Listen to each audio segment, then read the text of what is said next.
This is the Dallas Morning News.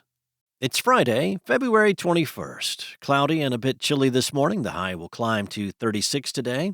The clouds will then dissipate this evening, and the overnight low will be 28. Warming up over the weekend with sunny skies and a high of 51 on Saturday. Warmer still on Sunday, with the high reaching the mid-60s, with that paving the way for the highs in the 70s by the start of next week.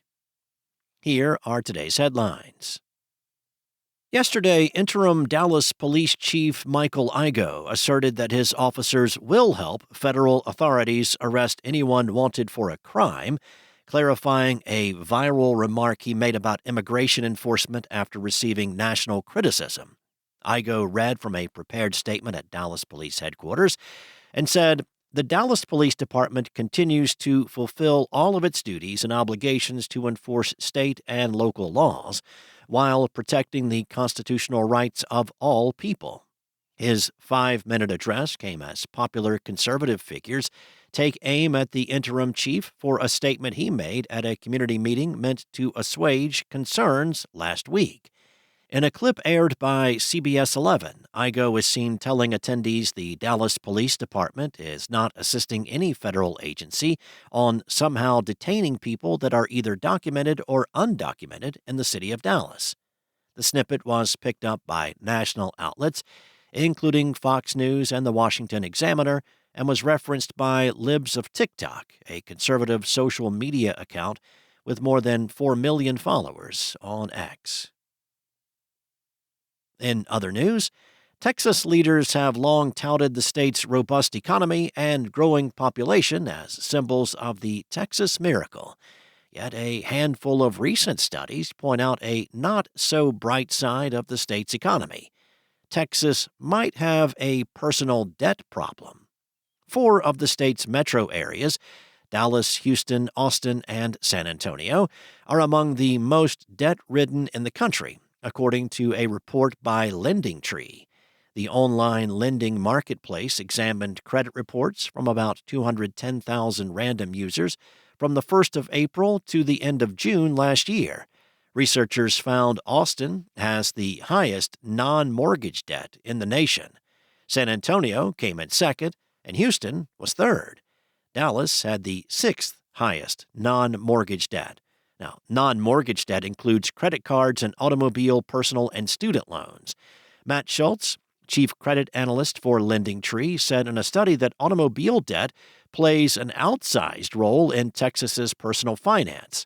Several Texas cities also rank among the highest in the country for debt collection. Debt collection accounts, considered an indicator of financial struggles, allow original lenders to recover some money by selling unpaid debt to a collection agency. Debt collection can devastate credit scores, remaining on a credit report for up to 7 years. Debt collection accounts for nearly half of the civil court dockets in Texas. Medical debt drives the high number of debt collections in Texas, likely due to the state's number of uninsured, according to the Federal Reserve Bank of Dallas. Nearly 5 million Texans, about 16% of adults, lack insurance, the highest share in the nation and double the national average. Texas is one of only 10 states that did not expand Medicaid under the Affordable Care Act. About 1 million additional Texans could receive health insurance if the state expands. Next up, Keller Schools trustees finalized Superintendent Tracy Johnson's exit Thursday, a month after she spoke out against a proposal to split the district in 2. At a special meeting, trustees voted 6-0 to accept her resignation, with 1 board member absent. Details of the separation were not immediately available. 2 members, Joni Shaw-Smith and Chelsea Kelly, said they did not believe Johnson should exit or that she really wanted to leave. Still, they said they'd honor her request. Smith said, "This district is in utter chaos. The community is in utter chaos. We are all hurting, and it's not her that caused it.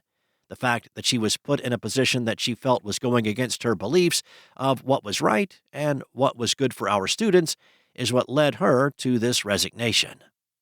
Johnson did not immediately respond to a request for comment sent by phone Thursday. And eager to reverse a string of defeats at the Texas Legislature, pro-gambling forces are bringing a new attitude and a pared-down vision to the goal of allowing state-sanctioned casinos and sports betting in Texas. Gone is the detailed vision of building destination resort casinos in Dallas, Fort Worth, and other cities, including a proposed gambling oasis housing a new stadium for the Dallas Mavericks.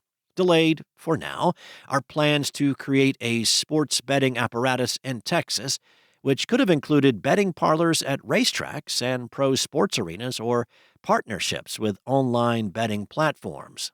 With support in the legislature still on shaky ground, the focus this session is on leveraging public support for gambling by pushing amendments to the Texas Constitution, putting the legalization of casinos and sports betting before voters in November. The details can be hashed out in the future. Thanks for listening. For more on today's stories and the latest breaking news, visit dallasnews.com. Enjoy your weekend, and I'll be back on Monday with more from the Dallas Morning News.